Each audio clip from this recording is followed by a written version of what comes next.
madaxweynaha dawladda deegaanka Soomaalida mudane Mustafa Maxamed Cumar oo ay weheliso kaaliyaha xoghayaha guud ee qaramada midoobay ahna madaxa qaybta Afrika ee hay'adda UNDP Marwa Ahuna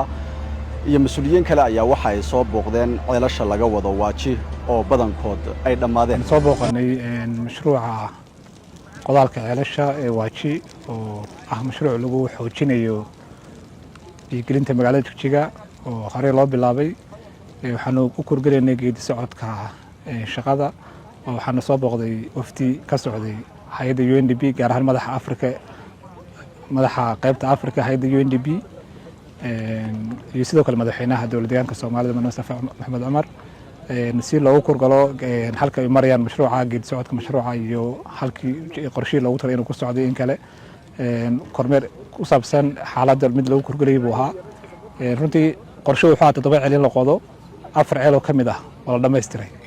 2 ceel oo kamid ah shaqadooda way socotaa mid kalena insha Allah mar dhawaysana markii labada dhamaadaan lagu xujin doonaa waa mashruuc asleena muddo gaaban gudaheed ayaa lagu dhameystiray sidoo qorshe u ahaa waxaan rajaynayaa in biyo la'aantii magaalada Jigjiga qayb kamid ah uu dabooli doono sidoo kale waxaan arkaynay inta booqashada ku jirnay bulsho badan oo ceelashii hore loo qoday ka sii faa'iideysanayso ceel kamid ah waa loo qalabiyay qalabkii waa la saaray tuubooyinkii iyo boomka loo baahnaa la geliyay si bulshada xilligan adag uga sii faa'iideysto marka jiilaalka laftirkiisa waxa loo isticmaali doonaa in dad bulshada aagan ay ka sii faa'iideystaan oo xilliga jiilaalka ka faa'iideystaan xoolaha iyo dadku way ka cabayeen sidoo kale waxaan rajaynaynaa iyaga laftirkooda bulshada kadib in mid gaar ah loo qorsheeyo aagan iyaguna ay isticmaalaan sidoo kale waxaa si ku meel gaar ah uga sii dhaamin kara kuwa dhamaaday booyadaha oo iyaguna qayb ka qaadan kara